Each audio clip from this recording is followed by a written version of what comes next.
For 13 years, I devoted myself entirely to my father-in-law's company. My time, my energy, my thoughts, and my commitment.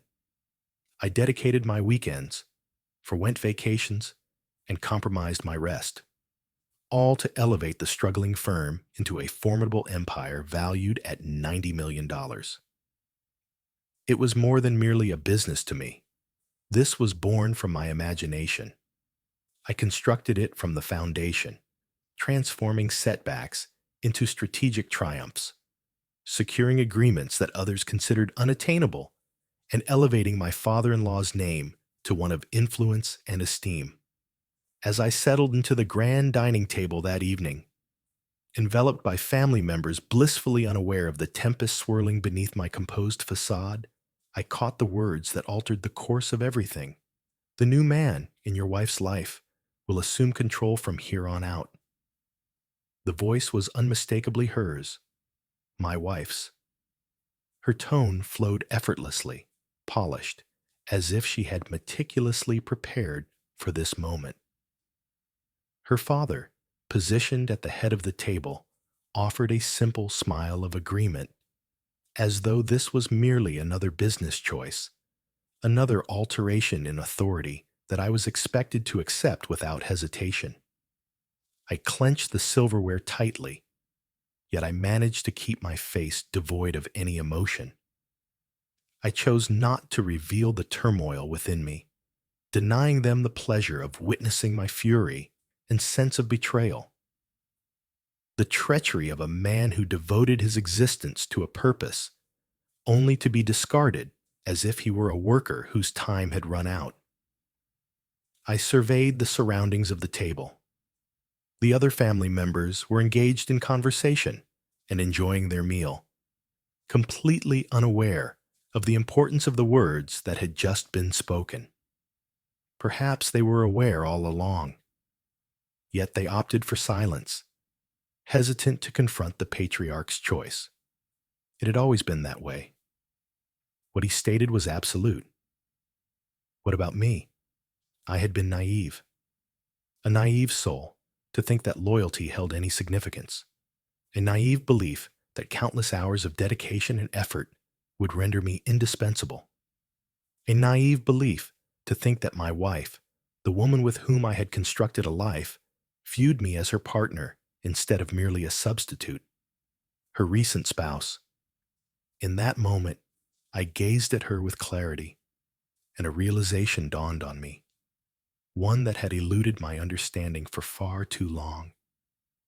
She had never stood up for me, always remained silent on my behalf. She never questioned her father's authority, even when his decisions felt unjust. She had merely assumed the part of the dutiful daughter, the princess poised for her father to orchestrate the most advantageous arrangement on her behalf. And now she found herself bound to another man, not due to my shortcomings in her eyes, not due to any deficiency on my part. However, I found myself rendered obsolete in their eyes.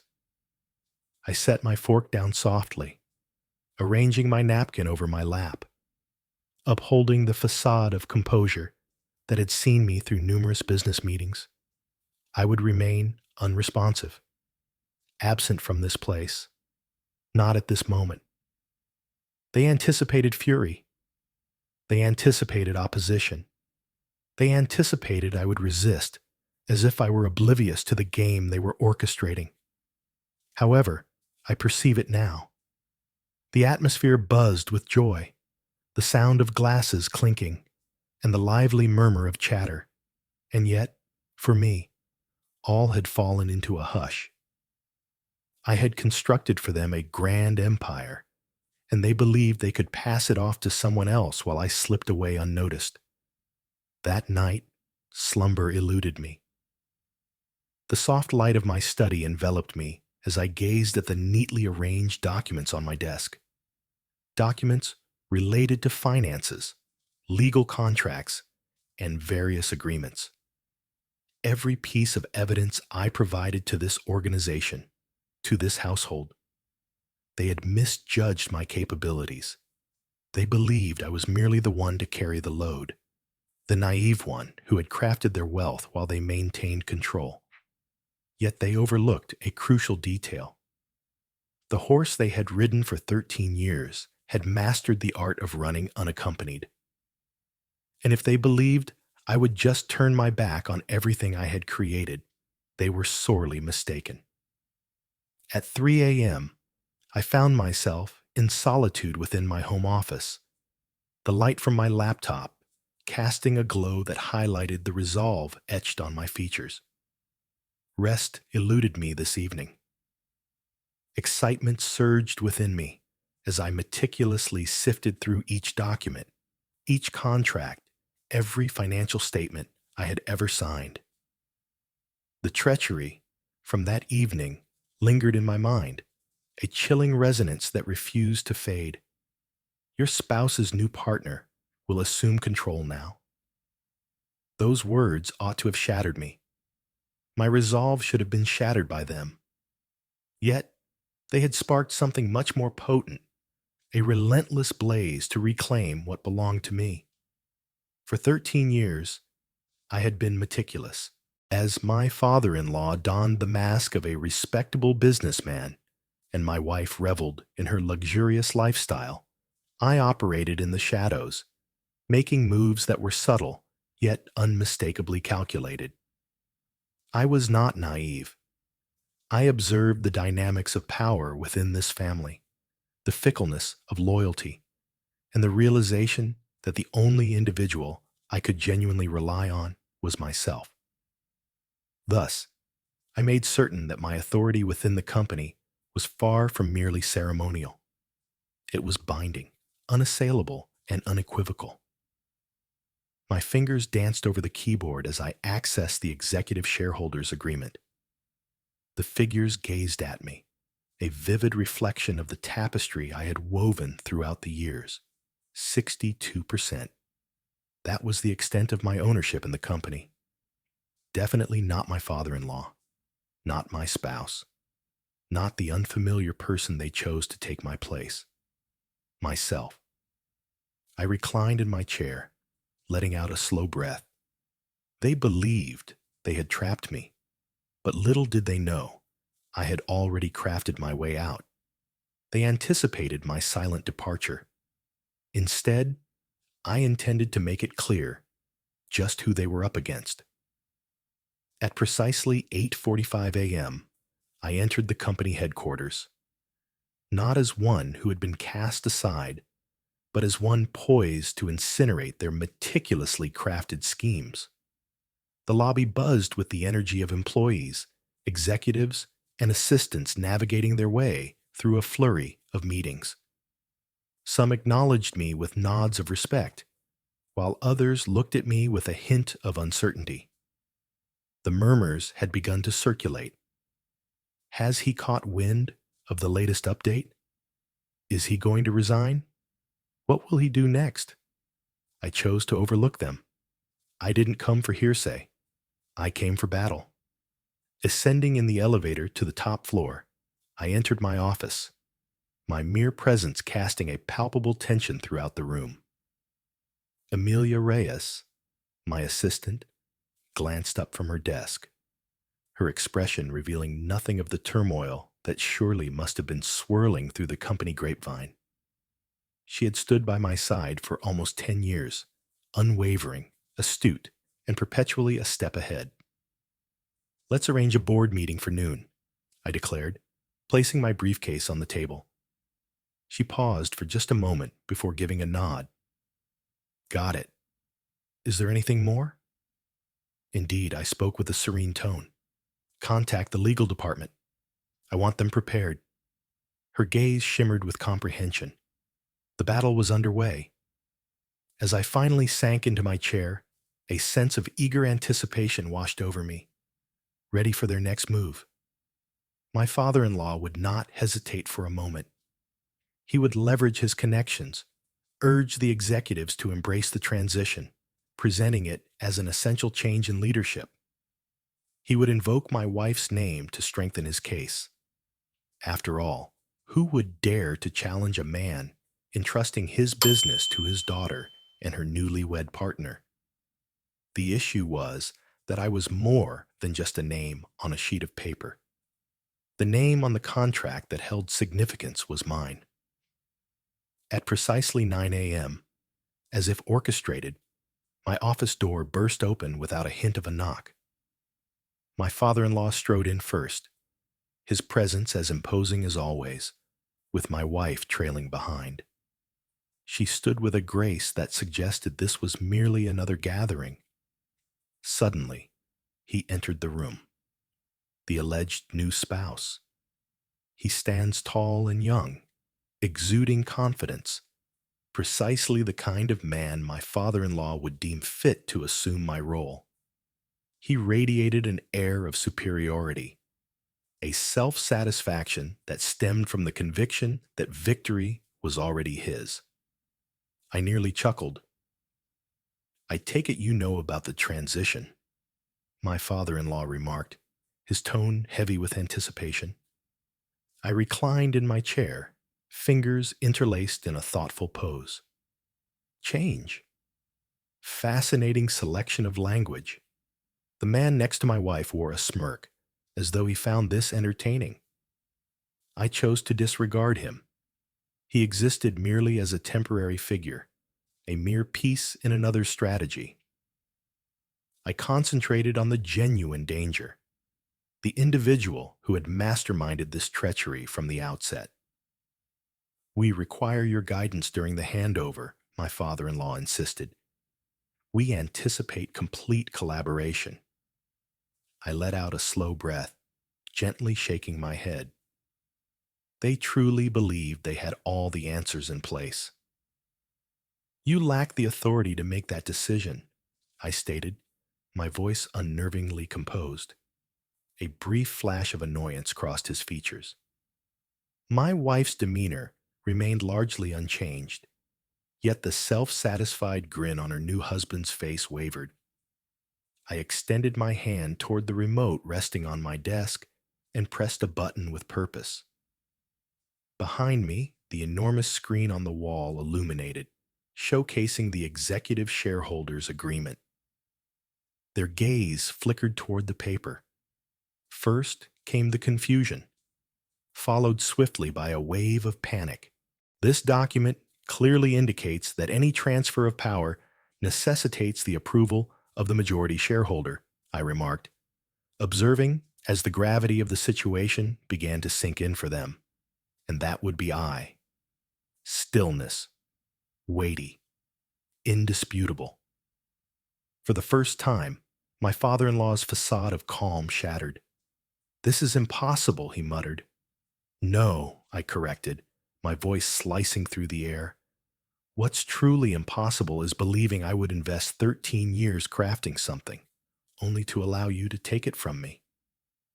I shifted my attention to my wife. "Did you honestly believe I wouldn't anticipate this?" I inquired, my tone tinged with disillusionment. She remained silent, her hands clenched into tight fists at her sides.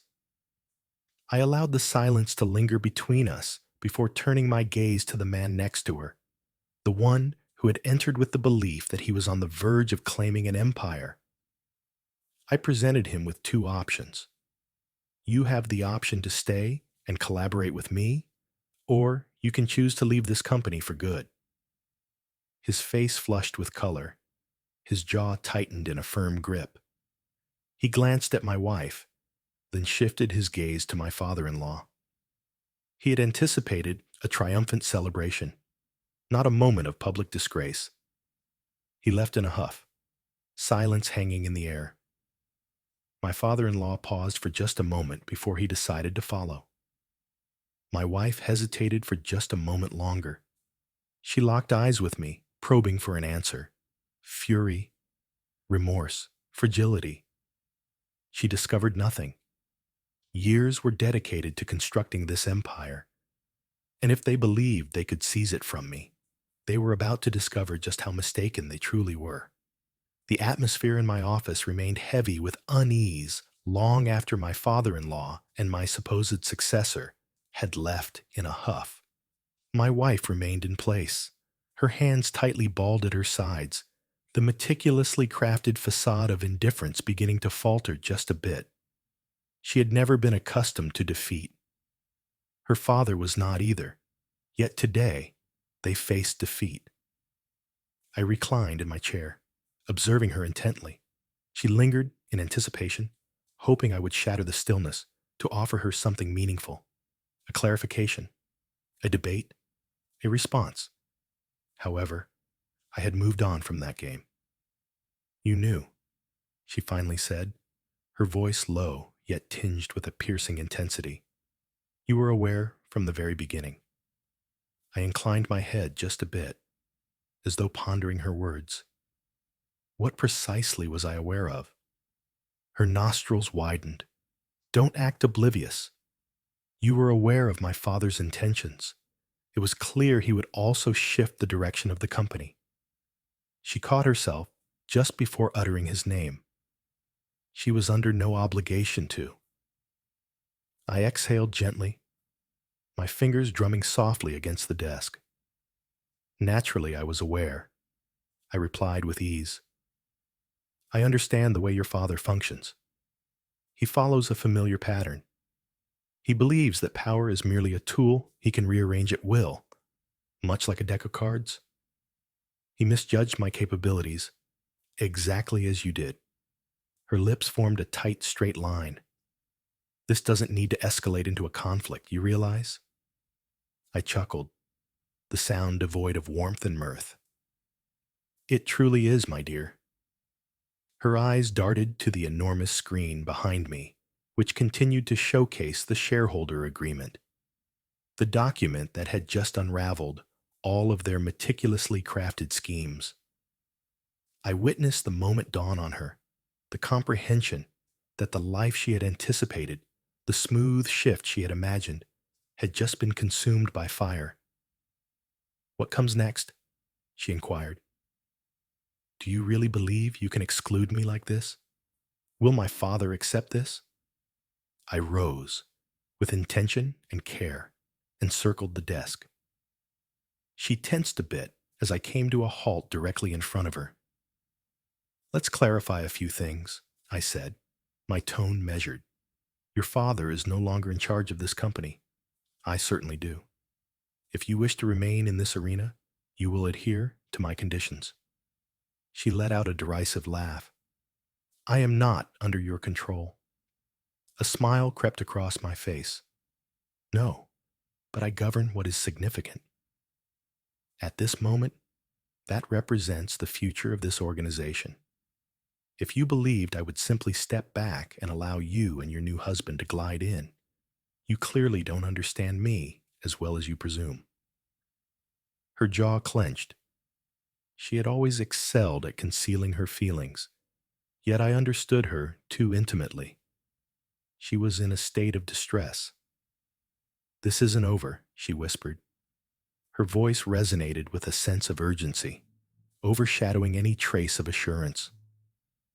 "Indeed, I am aware," I replied. "The journey is only starting." With a swift pivot, she exited, the door crashing shut in her wake. I released a breath, easing my shoulders into a relaxed position. The initial conflict had been triumphed, yet the struggle was far from concluded. I had disrupted their plans, yet I understood my father-in-law well enough to realize that he was not one to easily concede defeat. He dedicated years to crafting his image, encircling himself with individuals who both feared and admired him, ensuring their unwavering obedience. I was on the verge of transforming into the very thing he had never anticipated, my equal, or even more daunting for him, my superior. I activated the intercom button on my desk. "Amelia Reyes, please arrange a board meeting." "Midday." "Got it," she responded immediately. I had to fortify my standing before my father-in-law attempted to galvanize the board against me. Wealth and power can swiftly turn individuals against one another, and I was far from oblivious to the fact that I had adversaries within the ranks of the executives. I strolled to the window, gazing at the bustling city beneath me. I devoted more than 10 years to constructing this empire. And for what purpose? To be thrown away? Substituted? Embarrassed? Negative? Absolutely not. At noon, the boardroom buzzed with the presence of executives. Some appeared uneasy, while others maintained a calm demeanor. Some appeared to be biding their time, observing how events would unfold before committing to a position. I settled into my position at the head of the table. I understand that there have been various whispers circulating among you. I started, my tone unwavering. Allow me to clarify things for them. Indeed, my father-in-law had plans to take my place. Absolutely not. That is not going to occur. Whispers flowed softly through the space. I allowed them a brief moment to converse among themselves before proceeding. This company has been shaped by my efforts into its current form. Each agreement, each growth opportunity, each calculated decision. I have found myself in the midst of it all. I refuse to let someone who hasn't dedicated a single day to this place come in and claim what I've created. One of the executives, a man I had always held in high regard, cleared his throat. Your father-in-law wields considerable power. He had a knack for complicating matters. I locked eyes with him directly. Maybe. However, I want to clarify something important. If there's anyone here who thinks supporting him is the correct choice, please voice your thoughts now. Stillness. Profound, overwhelming stillness. Excellent. Devotion is essential. I pressed on. My tone is gentle, yet still resolute. Those who align with me at this moment shall reap the benefits. What about those who don't? Clearly, you should be aware that I have a long memory when it comes to betrayal. I allow my thoughts to find their place. This was a contest of influence, and I had just established my stance. When the meeting concluded, I had gained the backing I required. My father-in-law might attempt to confront me, but he was on the verge of discovering something significant. I was not the person he believed he could dominate. When I got back to my office, Amelia Reyes was already there, waiting at the door. Your father-in-law has called, she mentioned. He wishes to arrange a meeting. A smile graced my lips. Naturally, he did. I informed him that I would see him tomorrow, whenever it suits me. As she turned to leave, I settled into my chair, releasing a deep breath. The lines of conflict were clearly established, and I was resolute in my determination to prevail. As I entered my office the following morning, the gravity of the events from the past 24 hours lingered heavily in my mind. My father-in-law had made a significant miscalculation. He had devoted years to the belief that he could maneuver, dominate, and cast me aside as if I were merely a pawn in his game. He failed to recognize that I was far more than just a mere pawn. I had forged the kingdom with my own hands, and now I possessed the authority to reduce it to ashes. The device on my desk vibrated softly. I cast a fleeting look at the screen. Unidentified caller. I recognized the caller instantly, even before I reached for the phone. Express yourself. A recognizable voice broke through the static of the line. Do you really believe you've triumphed? I leaned back in my chair, a smirk playing on my lips. I'm aware that I have. A deliberate, unhurried breath escaped from the opposite side. It seems you've erred, my boy. A blunder that could lead to your downfall. That's amusing, I remarked, spinning a pin around with my fingers. From my perspective, it seems the real error was believing you could claim what belongs to me. quietude. I allowed it to extend between us, relishing the change in our interaction. For years, my father-in-law addressed me with a commanding presence, confident that I would consistently comply. Today, for the first time, that power was absent. "We ought to meet," he finally stated, his voice strained. I concurred. We should. However, it will be according to my conditions, my workspace. 60 minutes. I ended the call before he had a chance to protest.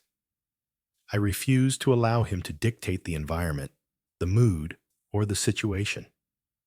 If he sought a conversation, it would take place on my ground, governed by my terms. The following hour unfolded in meticulous planning. I instructed Amelia Reyes to gather all relevant documents, financial reports, and legal agreements that were significant. I desired them to be printed and arranged neatly on my desk, not out of necessity for review, but rather to ensure he noticed them, to realize that I was more than just ready. I was invincible. At precisely 10 o'clock, the door to my office creaked open. My father-in-law entered the room, his presence commanding as always, clad in his signature sharp suit. My wife trailed closely behind him. Former spouse, indeed, although she was yet to come to that understanding. And following closely behind her, the man they had selected to take my place. I completely disregarded him. He lacked the significance to warrant recognition. I reclined in my chair and motioned toward the seats opposite me. "Take a seat." Indeed, they did, with hesitation. "Do you really believe you can exclude me from my own business?" My father-in-law's voice cut through the air, tinged with a barely hidden rage. A smile graced my lips. "I do not believe. I understand." I rapped my fingers against the pile of documents resting on my desk. 62%, don't forget. That belongs to me. This signifies that I hold the reins of decision-making now. Not you. Not her. I glanced at my wife, her face a mask of inscrutability, and certainly not him. Her alleged new husband shifted in his seat, uneasy. This is a family venture, driven by my father-in-law's encouragement. And you are no longer part of the family. I inclined my head, humorous. You seemed perfectly fine with my role in the family, when I was the one landing multi-million-dollar contracts, growing the business, and sorting out your financial troubles. His jaw tightened. I pressed on. There is indeed some truth in what you've said. This is a business run by family members. But observe, I was clever enough to ensure that familial connections do not equate to possession. I pushed a document across the desk. "This is the updated executive structure I submitted this morning," I mentioned nonchalantly. "Your title as chairman is hereby revoked, effective immediately. Your access to the board has been temporarily revoked. How do you access your financial accounts? Departed. Your voting rights in this company have been completely revoked." My father-in-law's face flushed with color. "That's not possible." I arched an eyebrow. "I have already completed that. My spouse, former spouse." She leaned in, her voice gentle yet still cutting. "What is the reason behind this action?" I focused my eyes on her, fully committing my attention at last. "What is the reason behind this?" I reiterated. "Do you really need to inquire?" She remained composed, yet I caught a glimpse of doubt in her gaze. "You remained silent as your father schemed to eliminate me," I stated, my tone unwavering. "You allowed him to determine that I was expendable. You sat there at dinner, smiling, as he passed my legacy to another, treating me like I was merely an employee who had lingered too long. I did not. You accomplished that. I severed ties with her. And now You will witness the unraveling of all that you believed belonged to you as it fades away before your eyes. Quietude. The man next to her, her newlywed partner, appeared distinctly uneasy. He arrived with the anticipation of a seamless change, a friendly transfer of responsibilities. Instead, he found himself in the room with the man he had attempted to supplant, coming to the stark realization of just how far beyond his capabilities he truly was.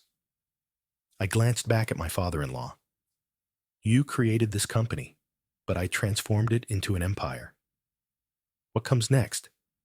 At this moment, the empire is mine. I rose to my feet, fastening the buttons of my suit jacket. It might be time to begin finding some acceptance with that. For the first time in his life, my father-in-law regarded me not with dominance, not with pride, but with an emotion that resembled fear. He had misjudged my capabilities. At this moment, he was facing the consequences. He rose suddenly, pushing his chair away with force. This decision will haunt you. A smile graced my lips. Indeed, you shall. He pivoted sharply and charged out, the door crashing shut in his wake. My wife paused thoughtfully. In a fleeting instant, a glimmer caught my attention in her gaze. Perhaps a sense of remorse. Perhaps an awakening. Yet, it held no significance any longer. She had decided her path, and I had crafted my own. Without uttering another word, she pivoted and trailed her father out. I finally faced the man who had been abandoned, the one they intended to position in my stead. He took a deep breath. Listen, With just one look, I silenced him completely. Leave now. He leaped to his feet and practically dashed out of my office. With the door clicking shut, I took a deep breath, allowing the stillness to envelop me. The struggle continued unabated. Yet today, victory was mine. I still had more victories ahead of me. The morning following the clash, the heaviness of my triumph hung in the atmosphere, palpable and unmistakable. Yet, I was aware that it was unwise to rejoice prematurely. My father-in-law was not one to step back without making a statement. No, he would pull back, gather his strength, and return with renewed vigor. He had devoted years to consolidating his influence, surrounding himself with individuals indebted to him, men who would eagerly betray me if it meant safeguarding their own status. That was the reason I needed to take the initiative. I entered the office ahead of my usual schedule, crossing the threshold of the modern glass tower that represented my achievements. The employees who had once welcomed me with courteous smiles now regarded me with a new expression, one of hesitation and uncertainty. The murmurs intensified. The organization transformed into a fierce arena in an instant, with all eyes on the unfolding drama, eager to witness which faction would ultimately prevail. Emilia Reyes was already in my office when I entered, her hands poised on a substantial pile of files. She had collaborated with me for a considerable time, understanding that I wouldn't be taking a break following the events of yesterday. They're gathering, she stated directly. I already knew who they were. What is the total number? I inquired, removing my jacket and casually placing it over the chair.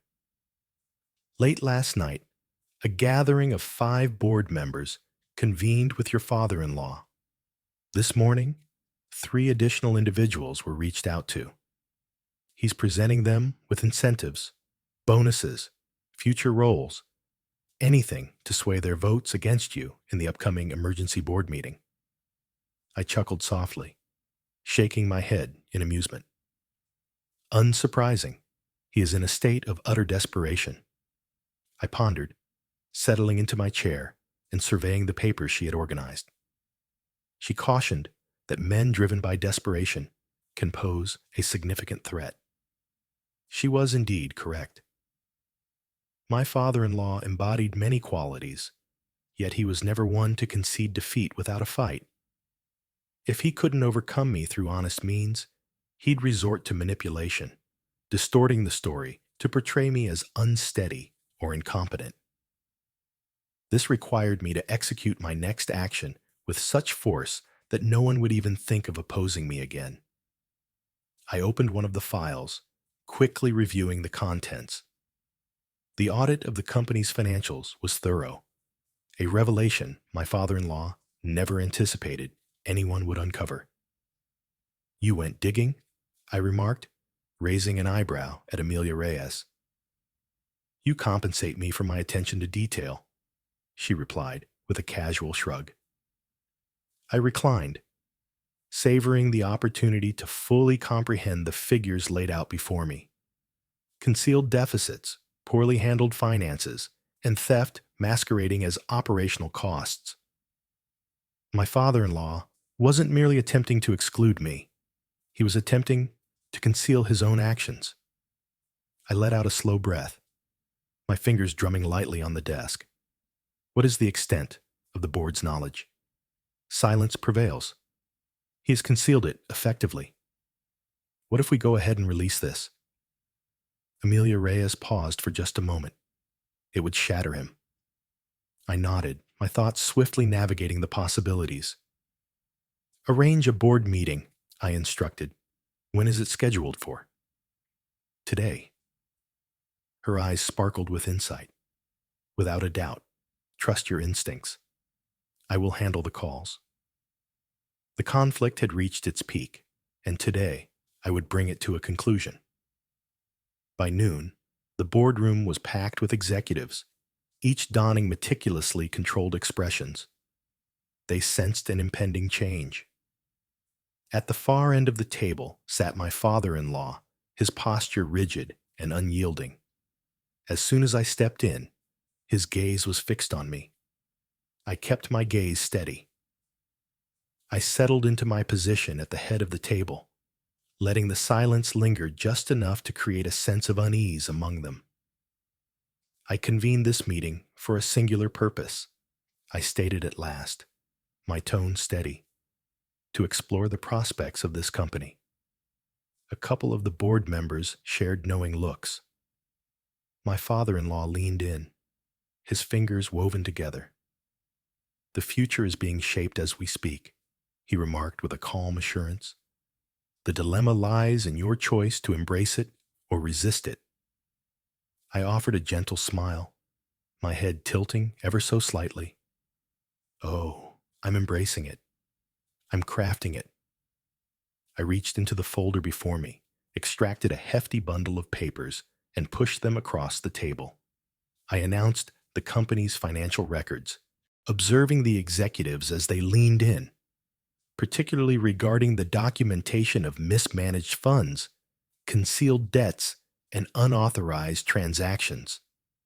The response was instantaneous. Whispers flowed softly through the space, gaze flickering toward my father-in-law. "This is absurd," he retorted. "Could it be?" I confronted him, turning to a particular page and presenting the document in his direction. "This? Right here?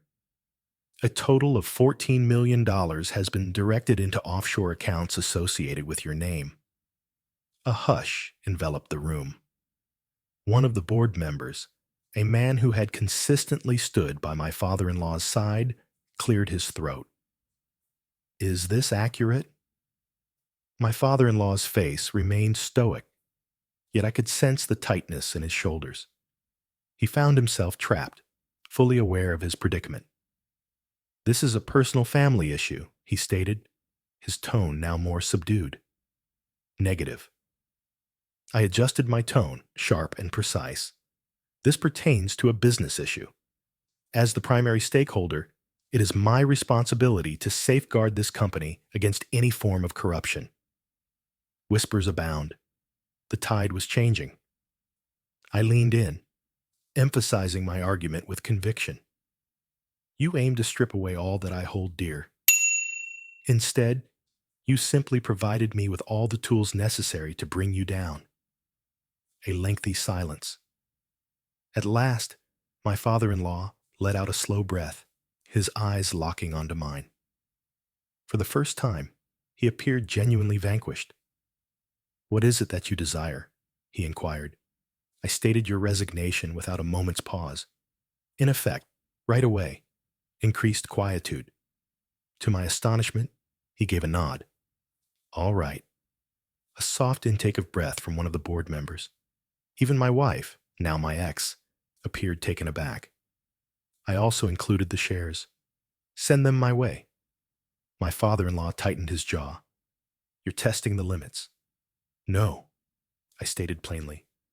"I've decided to bring this to a close." A prolonged silence. With a deep sigh, he finally pushed the documents back in my direction. "You truly have no mercy," he murmured. A sly grin crept across my face. I gained knowledge from the finest. And just like that, it came to an end. That day, my father-in-law departed from the company. My wife chose not to follow him. Not at this moment. She stayed, her gaze fixed on me. Yet I offered her no acknowledgement. I possessed one. And everything would change forever. By the following morning, the whole city was aware of the events that had transpired. The headlines dominating business news outlets were as harsh as they were gratifying. A transformation in corporate authority. A chapter closes at Sterling Group. The chairman steps down in the wake of allegations concerning financial misconduct. The Hastings Empire falls apart. The emergence of its genuine creator. I settled into my office, enjoying my morning coffee as I perused each article with a sense of quiet contentment. The conflict had come to an end. The arena belonged to me. My father-in-law was compelled to step down, deprived of the company he had once led. The shares, once emblematic of his firm control, now bore my name. What's the most exciting aspect? He didn't even make an effort to resist, because he realized he had been defeated. Amelia Reyes strode in unannounced, a tablet in hand. "You've captured every headline. Some claim you possess extraordinary intellect. Some are labeling you as merciless." A sly smile crept across my face. Both statements hold validity. She placed the tablet aside and fixed me with a sharp gaze. "There's something you ought to be aware of. Your former spouse has been reaching out, over and over." I remained unresponsive. I had anticipated that. "Allow her to make the call." Amelia Reyes paused, uncertainty flickering in her mind. She visited the building earlier as well. She was denied entry by security. I let out a long, measured breath. She finds it difficult to cope with being overlooked. "Clearly," Amelia Reyes muttered, shaking her head. "One more thing. You're getting interview requests. Bloomberg, Forbes, and several international networks. Everyone seeks a remark." I let out a soft laugh. They are curious about how I was able to break down a long-standing tradition in less than a week. Perhaps something along those lines. I reclined in my chair, deep in thought. Honestly, I was not inclined to indulge in the media spectacle. Allow them to wonder. Allow them to craft their tales of dominance, treachery, and the battles of commerce. What truly counted was dominance, and I had firmly grasped it. I instructed to reject every single one of them. Amelia Reyes arched an eyebrow, choosing silence over confrontation. She understood me deeply, recognizing that my actions were never motivated by the desire for public validation. "What does my agenda look like for today?" I inquired. She mentioned that there is a meeting with the new board at 2 p.m. They are keen to understand the path you envision for the company now that it is entirely in your hands. I gave a slight nod. "Excellent. Ensure that all financial reports are submitted to my desk prior to that time." I aim to have every figure readily available to me. Amelia Reyes made her way to the door, but hesitated for a moment before stepping outside. What about your former spouse? I remained focused on my coffee, not lifting my gaze. She has decided. She can manage it. Amelia Reyes gave a slight nod and departed. For a brief instant, I permitted myself to recline and shut my eyes. The last few days had unfolded like a fierce battleground, yet I found myself precisely where I was meant to be, at the pinnacle. I refused to allow anyone to pull me back into the depths. By noon, another call from her came through. I chose to overlook it. At 12:30, a message arrived. It's time for a conversation.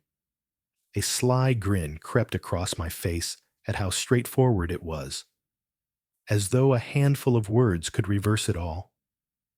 At 1 o'clock, she dispatched another, kindly. That one gave me a moment of reflection. Not due to any feelings I had for her, I did not. That aspect of my being vanished the instant she took her place at that dinner table, allowing her father to determine who would take my place. No, I paused, because I sensed urgency when I encountered it. Desperate individuals often acted in ways that were hard to foresee. At 1:45, I made my way to the boardroom. The executives sat in their chairs, rigid and alert, their gazes sharp and attentive. For years, they had lived under my father-in-law's authority, molded to adhere to his guidance. At that moment, their gazes were fixed on me, filled with uncertainty about what was to come. I allowed the quiet to linger as I settled into my place at the head of the table. Let's get straight to the point, I remarked, fingers interlaced in a thoughtful pose. I'm aware that there are apprehensions. I understand that a few of you were in agreement with my predecessor. However, I want to clarify something important. This organization operates independently of brand allegiance. It operates based on outcomes. Several of them adjusted their positions in their chairs. We shall not squander our moments lamenting what has been, I continued. We shall proceed ahead. And those who are prepared to take that step? Rewards await you. The atmosphere in the room relaxed a bit. These individuals had a keen sense for commerce. They were indifferent to emotion. They prioritized profit. And if I could generate more profit for them than my father-in-law ever did, they would certainly align with my vision. I dedicated the following hour to crafting my approach, broadening global initiatives, reorganizing unproductive divisions, and establishing new international collaborations. When the meeting concluded, the board had shed all doubt. They found themselves captivated, and I had them precisely in the position I desired. As I stepped out of the office that night, there she was. She stood in the lobby, poised near the entrance in a tailored gray dress, exuding an air of sophistication. It was possible for me to have simply walked by her. I might have chosen to overlook her entirely. Yet a part of me was curious to hear her perspective, if only to see her struggle to articulate an explanation. I decided to halt my actions. She lifted her gaze, a wave of relief sweeping over her features. At last, you've chosen to meet with me. No, I stated plainly. I simply couldn't bring myself to act as if you weren't there. She recoiled for a moment, yet swiftly regained her composure. May we have a conversation? In solitude? I observed her intently for an extended period. Silently, I pivoted and made my way to the side exit. I was certain she would pursue. The night air outside was invigorating, with the city lights shimmering in the glass windows of the building I had completely taken charge of. She embraced herself, pausing in uncertainty. This isn't what I wanted, she finally said. I chuckled, shaking my head in disbelief. You remained there, observing as it unfolded. She paused, a flicker of frustration dancing in her eyes. I was at a loss for how to put an end to it. You didn't make an effort, I remarked with a chill in my voice. The quiet lingered in the air around us. She finally admitted, I made a mistake. I nodded, my hands buried deep in my pockets. Indeed, you did. Her lips parted just a fraction, hinting at an anticipation for an alternate reply. I simply... She let out a breath. I'm curious if there's a solution to this issue. I gazed at her then, truly gazed at her. She had been the woman I once trusted, once believed in, and now she was merely another individual who had failed to recognize my strength. No, I said, my voice steady. This isn't something you can resolve. The conclusion is not yours to alter. Her eyes sparkled with an intensity, fury, remorse, perhaps even sorrow, yet none of it held significance. I pivoted and strode off. Some things are simply not meant to be saved. And she had chosen her path. As I turned to leave her behind, I chose not to glance back. It was unnecessary. Any sense of desperation she experienced at this moment, any regret that had seeped into her heart, was simply insufficient and arrived far too late. She observed as I was cast aside, a mere afterthought, remaining silent while her father attempted to obliterate my presence from my own domain. What comes next? At this moment, did she really want to make things right? All that remained was acceptance. I slid into my car, letting out a slow breath as my fingers wrapped around the steering wheel. The familiar buzz of my phone in my pocket told me everything I needed to know before I even looked at the screen. Yet another message from her, kindly, only a single dialogue. I chose not to reply. I switched off my notifications and exited the parking lot. Tasks awaited completion. A business to manage, a future to safeguard. The past might persist in its pleas, endlessly yearning. However, I had reached my limit with the responses. When I finally arrived home, my body felt drained, yet my mind remained alert. I filled a glass with my favorite beverage and stepped out onto the balcony of my luxurious penthouse. The urban landscape unfolded in front of me, vibrant and infinite, shimmering beneath the starlit heavens. I emerged victorious. I reclaimed everything they attempted to strip away from me, and then some. The company belonged to me entirely, and for the first time in years, I was free from answering to anyone. No father-in-law controlling my destiny. No partner lurking in the background, aiding in my demise. What was it that stirred within me, this subtle, enduring feeling of expectation? Because I understood that the game was far from finished. Individuals, such as my father-in-law, didn't simply turn their backs. They came together once more. They struck back. I was prepared for it. The following morning, I found myself in my office before the sun had completely emerged. Amelia Reyes was present, as usual, her remarkable efficiency evident. Before I could even settle into my chair, she deftly placed a file on my desk. "You were right," she said, her tone unembellished. I opened the file and quickly reviewed the contents. A gathering occurred last night. My father-in-law, some of his former associates, and a select group of investors who had thrived during his time in power. They seek a path to re-enter, Amelia Reyes persisted, attempting to rally allies, portraying you as impulsive and unsteady. I couldn't help but smirk as I placed the file down. They are in a state of urgency. Desperate individuals often resort to perilous actions. She was right. Is there any leverage we can utilize with the investors? I inquired. fully aware of what the response would be. Amelia Reyes acknowledged with a nod, turning to the next page in the file. 3 of them possessed dubious financial backgrounds, accounts beyond borders, undisclosed income, and a few questionable transactions. If they apply too much pressure, we can counteract effectively. What about the remainder? 2 of them are simply biding their time to discover who will emerge victorious. Their primary concern lies not in the identity of the company's leadership, but rather in the continuous growth of their investments. Then we ensure they understand where the true authority lies.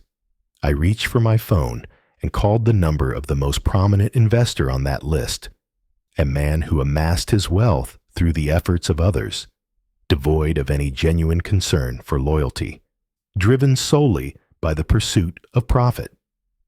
He picked up on the second ring. Your call was anticipated. Then you already understand the reason for my call, I said with a calm demeanor. He let out a soft laugh. Your father-in-law has demonstrated quite a knack for persuasion. He believes you come across as overly assertive and hasty. He argues that the company would thrive under a more composed leader. So, what are your thoughts on this? I inquired. A moment of stillness. Then I believe I enjoy generating income. At this moment, you are the one crafting it. A smile graced my lips. I'm pleased that we're on the same page. He let out another chuckle. At this moment. Yet, in this realm, power changes hands swiftly. Exercise caution, my boy. I consistently am. I ended the call and faced Amelia Reyes. That's one lockdown. Now, let's address the rest. By noon, I had secured commitments from most of the essential investors. They were with me, at least for the time being. That resulted in my father-in-law having diminished support and limited choices, and diminished opportunities to fight his way back. At precisely 3 p.m., the phone in my office chimed to life. I seized it without a moment's doubt. I was curious when you'd reach out. You are making an error. My father-in-law's voice resonated, steady yet authoritative. You continue to assert that, yet I remain present. What about you? You are not. A moment of stillness. Thus, this is far from finished. I leaned back in my chair, a smirk playing on my lips. This is intended for you. Stillness. I wished you well in your retirement, then ended the call. I let out a breath, placing the phone aside. The end of the line. Upon returning home that night, I discovered another message awaiting me. From her perspective, your absence is deeply felt. I gazed at the text for what felt like an eternity, then erased the message without a word. She had made her decision, and I possessed one. I emerged onto my balcony, the sprawling city unfolding beneath my gaze. After so long, I found myself precisely in the place I was destined to be, unassailable, unyielding, and at last, liberated. By the following morning, the dust had settled, yet the game had not reached its conclusion. The battle for dominance persists endlessly. They have simply moved, transformed into fresh conflicts, new trials. What sets it apart now? The sword was in my grasp. I reached the office ahead of dawn, the city gradually stirring as I entered the impressive glass structure that represented my achievements. Workers navigated the corridors, murmuring softly, casting furtive looks in my direction. They were unaccustomed to this side of me. The individual who had previously toiled quietly behind the scenes now stands at the helm. Amelia Reyes sat in my office, her eyes focused on the screen of her tablet as she browsed through its contents. She hardly lifted her gaze while she spoke. Last night, your former spouse was spotted departing from her father's residence quite late. Reports indicate that she is pulling away from him. A sly smile crept across my face. Absolutely, she is. She perceives the message that is unmistakably clear. Amelia Reyes finally raised her gaze, offering me a sharp glance. Do you really believe she's doing this for your sake? I released a brief chuckle, shaking my head in disbelief. Negative. She is pursuing this for her own sake. That was simply her essence. She devoted years to positioning herself with authority, ensuring she consistently stood with the victors. With her father now exiled, she sought a path to restore her rightful place. What actions do you intend to take regarding this? Amelia Reyes inquired. I reclined, deep in thought. Silence. Allow her to struggle. Let her ponder whether I will allow her to return. Let her experience the emotions I endured the instant she turned against me. Amelia Reyes acquiesced, choosing not to dispute. She was more aware than anyone else. I did not respond impulsively. My actions were driven by careful planning. What more is there? I inquired, redirecting my attention to the matter at hand. The other board members are currently in agreement with you. The investors who were hesitant have withdrawn their support. However, there remains a single issue. I raised an eyebrow. What exactly does that entail? She gracefully placed a document onto my desk. Your father-in-law continues to hold sway. While he might not hold the title of owner, his network is undeniably strong. If he chooses to complicate matters for you, he certainly can.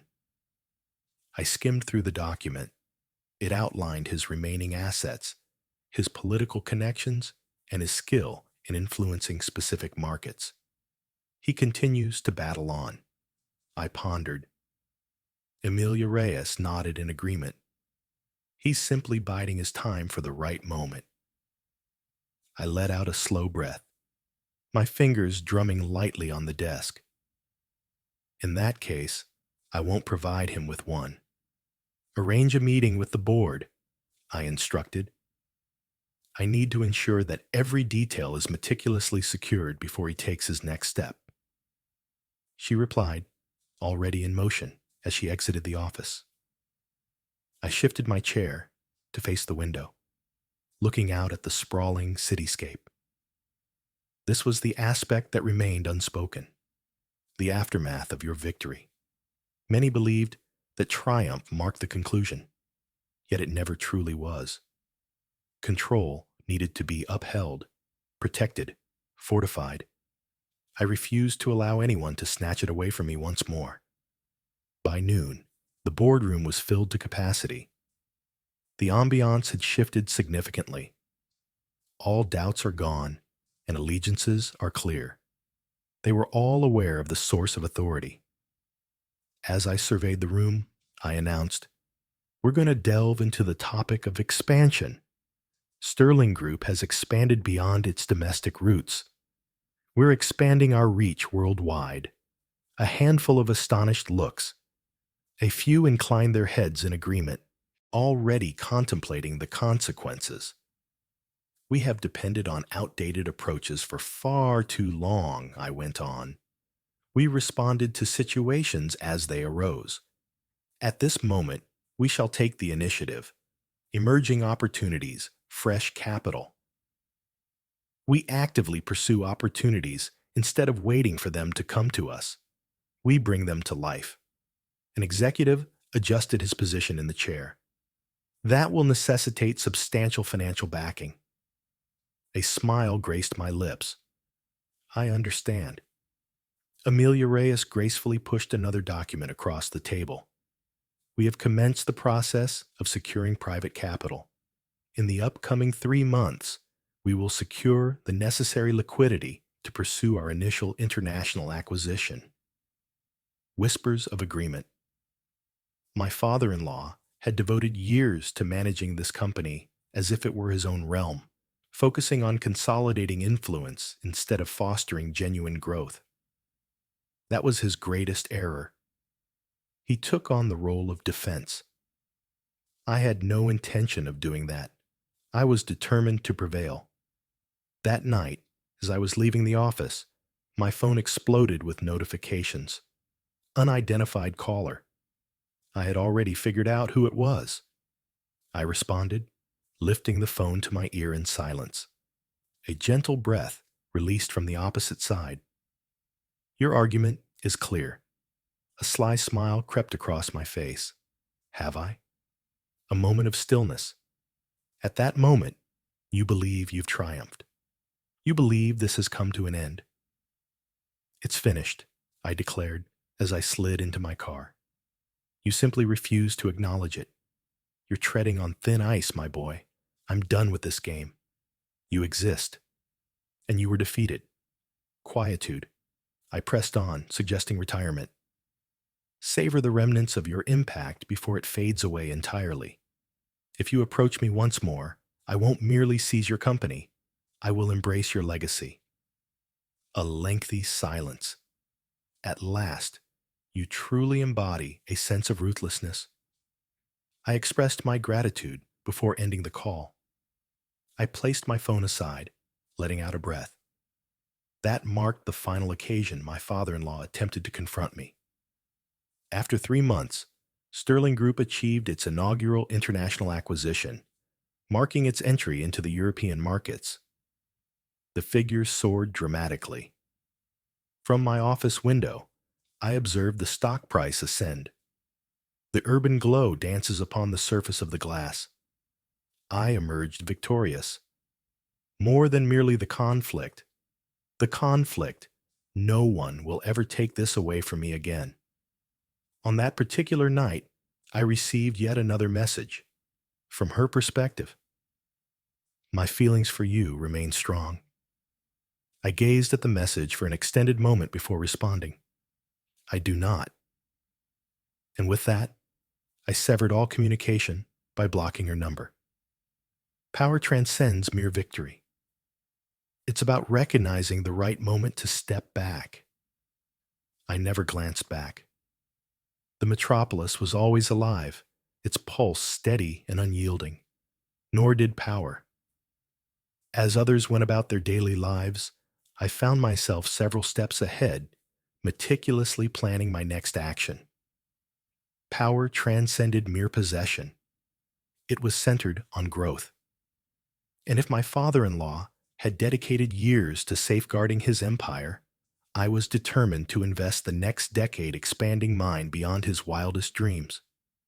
The atmosphere in the office was unusually subdued as I entered the following morning, my footsteps reverberating through the executive corridor.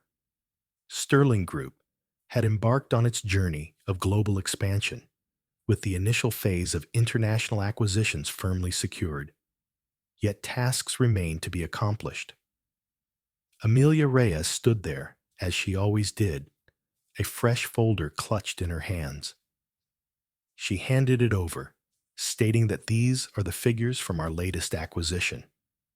I opened it, quickly reviewing the reports. The company we had recently acquired was already demonstrating its immense potential. Revenue increased by 17% in the first quarter, with even more optimistic projections for the upcoming fiscal year. This is good, I remarked, nodding in agreement. It's beyond good, she corrected. It is a declaration. The market recognizes that you're not merely maintaining your position, you're advancing. That was precisely the intention. My father-in-law had devoted years to playing it safe, maintaining the company within well-known boundaries. Yet, power transcended mere safety. It was fundamentally about asserting control. Is there any resistance? I inquired. She stated it was not from the board. However, your former spouse has been reaching out. I remained unresponsive. To whom? A few of the investors. Several of the remaining executives who remained faithful to her father. I released a slow breath, my fingers drumming lightly on the surface of my desk. Amelia Reyes pressed on, seeking a path to reestablish her presence attempting to utilize any remaining sway she might possess. What is their reaction? Up to this point, she has been overlooked by them. However, if she continues to insist, there's a chance someone will pay attention. That was the issue with individuals like her. They always refused to acknowledge their defeat. Throughout her life, she had positioned herself alongside authority, consistently ensuring she aligned with the victorious faction. For the first time, she found herself utterly powerless. "Let her have a go," I finally said. "Nothing will be different." Amelia Reyes paused, uncertainty flickering in her mind. This morning, she made another appearance at the building. She was denied entry by security. I let out a soft laugh, shaking my head in disbelief. Amelia Reyes observed that she was becoming increasingly desperate. "Allow her to be," I stated plainly. Amelia Reyes observed me intently for a brief moment before giving a nod of acknowledgement. Her silence spoke volumes, conveying what needed no words. This is far from finished. Perhaps in her thoughts, it was not the case. However, for me, it was all over the instant she allowed me to be forgotten. By mid-afternoon, I found myself engaged in a conference call with a prospective partner in Dubai, delving into discussions about yet another significant acquisition. Our growth was rapid, capturing the attention of the world. The man on the other end of the call remarked that your reputation precedes you. Your approach to the transfer of authority was undeniably fierce. A faint smile crossed my lips. Business is not a matter of personal feelings. "Oh, indeed it is," he chuckled. "Each action you take reveals your true self to the world. At this very moment, all eyes are on the unfolding events." I was aware of that. I embraced it. As the call wrapped up, I had successfully secured another partnership, bringing Sterling Group one step closer to its goal of becoming a global powerhouse. I had constructed a realm that no one, neither my former spouse, nor her father, nor their unsuccessful plots, could seize from me. And that was just the start. That evening, I entered my penthouse, the city lights sprawling infinitely beyond the glass walls, a beverage in my grasp. My phone buzzed again. Yet another message. From her perspective, I ought to have overlooked it, yet a part of me was curious to discover her thoughts. I have opened it. I simply wish to engage in conversation. Once more, just one final time. I let out a breath, placing my drink on the table. I didn't owe her anything, yet I was eager to witness her final move. Thus, despite my reservations, I decided to send a solitary reply. On the morrow, midday, my workspace. The following day, precisely at noon, she entered my office. She remained as refined as ever, exuding the same effortless poise. Yet something felt distinct this time. A pause in her stride, a glimmer of uncertainty in her gaze. She settled into her chair opposite me, her legs crossing with deliberate grace. "You look good," she remarked after a brief pause. I chose not to reply. I simply observed her closely. She let out a weary breath. I'm unsure about how to initiate this discussion. In that case, refrain from doing so. Her jaw clenched subtly, yet she managed to conjure a faint smile. I erred. A decision was made, and I adjusted it. She acknowledged that it was the incorrect choice. I inclined my head just a bit. It didn't feel right when you sat across from me at that dinner table, allowing your father to dismiss me as if I were just an employee whose time had run out. She recoiled at that. Excellent. I was foolish, she murmured, her voice softer. I allowed my father to take charge of everything. I allowed him to take the lead, believing it was in my best interest. However, I understand now. She gulped. I realize that I've lost the one thing that truly held significance. I reclined, observing her intently. What was that all about? I inquired, my tone inscrutable. She paused, uncertainty flickering in her eyes. Me. I chuckled. It wasn't intentional. It simply slipped out. I didn't lose you, I insisted, shaking my head. You discarded me. There exists a distinction. Her eyes danced with feeling. Do you truly despise me to that extent? I let out a slow breath. Negative. I don't harbor any ill feelings towards you. I've reached a point where it no longer matters to me. She fixed her gaze on me for what felt like an eternity, and I could see the moment of understanding illuminate her eyes. This was not a contest she could triumph in. This isn't the moment. You wish to converse, I replied, rising to my feet. We have now engaged in conversation. I have tasks to complete. She stood up, her expression suggesting she had more to express. Ultimately, she chose not to. She gave a single nod, then turned and exited my office. This time, I was certain she wouldn't return. With the door closing softly behind her, I let out a breath. Not due to a sense of relief, not due to any feelings of anger. For the first time in ages, I experienced a profound emptiness, and that signified my ultimate victory. The door clicked shut behind her, and in that moment, for the first time since this war began, I was enveloped in a profound emptiness.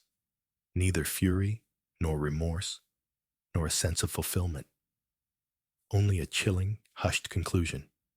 The end had come. She exited my life the instant she allowed her father to wipe me away. What about today?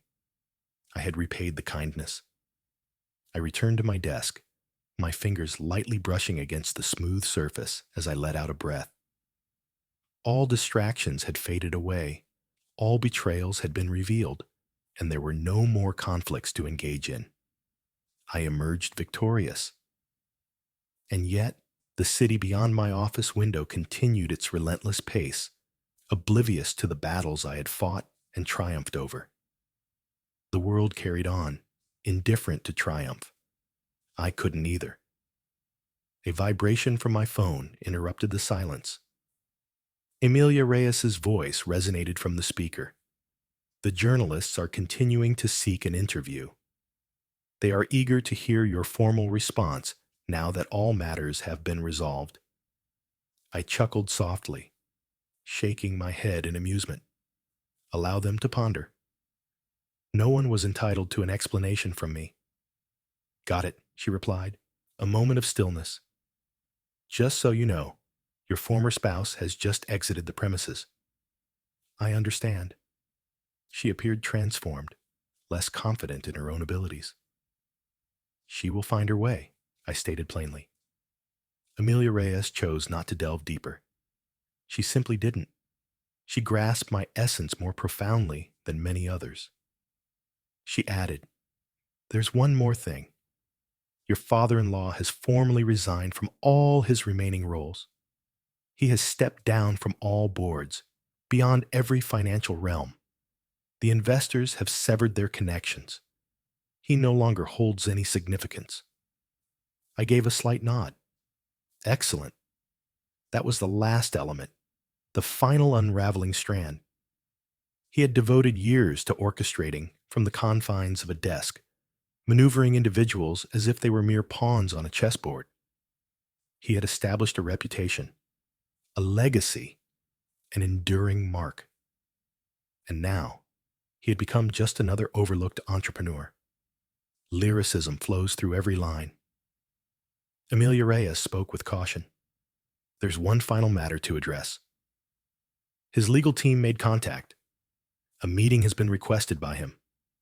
I let out a breath. Absolutely, he is. He was determined to fight for something, refusing to give in easily. A fragment of his strength, a trace of his past existence. Establish it, I instructed. My workspace. On the morrow. Do you really believe that? I long to witness the expression on his face when he comes to the realization that there's nothing remaining for him to claim. Amelia Reyes chose not to engage in a dispute. On the morrow, she confirmed at 10 a.m. I ended the call, gazing out at the sprawling cityscape. Tomorrow, I shall lay the past to rest once and for all. The concluding gathering. At precisely 10 a.m., the door to my office creaked open. My father-in-law entered the room. Yet, he had transformed into someone entirely different from the man he was months prior. Vanished was the assurance, the hubris, the subtle conviction that he consistently held the reins. He appeared aged, petite, overcome. He settled into the chair unbidden, yet the act held no authority. "I won't waste time," he said, his voice grittier than it had been. "I am aware of your perceptions of me. I understand you think this has come to an end." I chose not to reply. I simply observed him. "However, there's something you failed to grasp," he persisted, inclining his body a bit closer. "Power is never entirely lost. It transforms. Today, it is yours. Yet what about tomorrow? It might be another person." A faint smile crossed my lips. "Is that a cautionary note?" "It's a lesson," he remarked, "one I had to grasp through difficult experiences. One day, an individual who is more youthful, cleverer, and more ambitious than you will seek to claim what you have created. Be cautious, or you might find yourself in this chair, engaged in this very conversation." I observed him closely. He was correct. Authority was never everlasting. It was essential to uphold its integrity, fortified, transformed. Yet, I was not him. I had not constructed my domain on the foundations of familial allegiance or hollow gestures. I constructed it with careful planning, authority, and complete influence. "Thank you for the guidance," I replied with a calm demeanor. "However, I am not you. I will not repeat your errors." He let out a breath, his head shaking slowly. "Time will tell." The stillness lingered in the air around us. "What brings you here?" I inquired. He finally stated his desire, saying, "I want one thing, the place among the ranks." I chuckled softly, shaking my head in disbelief. "A seat was available for you. You've misplaced it. This company was built by me, and I transformed it into something far greater than you ever imagined," I replied. "This no longer defines you. This belongs to me." His jaw clenched. "Then at least allow me to re-enter," he insisted. "State your fee. No cost is associated." A brief glimmer of emotion passed over his features. Exasperation, perhaps even a sense of urgency. "Are you really going to shut me out entirely?" "You closed yourself off," I stated plainly. "A decision was made. Now, you embrace it." His hands clenched into tight fists on the desk. Yet he found himself with no battles remaining to wage. "You'll come to regret this," he whispered darkly. "No," I stated firmly. "Indeed you shall." He rose suddenly, pushing his chair away with force. "I trust you'll savor this strength while it endures," he remarked. "One day, you might find yourself looking around and noticing the solitude that surrounds you." I held his gaze steady, unwavering. "Being alone is preferable to being betrayed," I remarked. He paused for the briefest moment. With that, he silently turned and exited the room. And just like that, the conflict had finally come to a close. The heritage they were unable to appropriate. As dusk settled in, I found myself in my workspace, the sprawling cityscape unfolding before my eyes. All had transformed. The enterprise belonged to me. The realm was firmly established, and those who had attempted to seize it from me had vanished. I had created something that was untouchable. Definitely not my former spouse, not her dad, no one at all. What comes next? At that moment, I was standing up for more than just my authority. I was broadening it. A gentle rap on the door. Amelia Reyes entered, her face a mask of mystery. You accomplished it. Absolutely, I did. She nodded, but then paused, uncertainty flickering in her eyes. What comes next? I leaned back in my chair, a smirk playing on my lips. At this moment, I repeated, now, I ensure that everyone remembers the architect of this empire. She observed me for a brief moment, then offered a subtle smile. I always believed in you. As she departed, I redirected my gaze towards the city. They attempted to wipe me from existence. They attempted to substitute me. They did not succeed. Sterling Group had transcended the realm of mere business.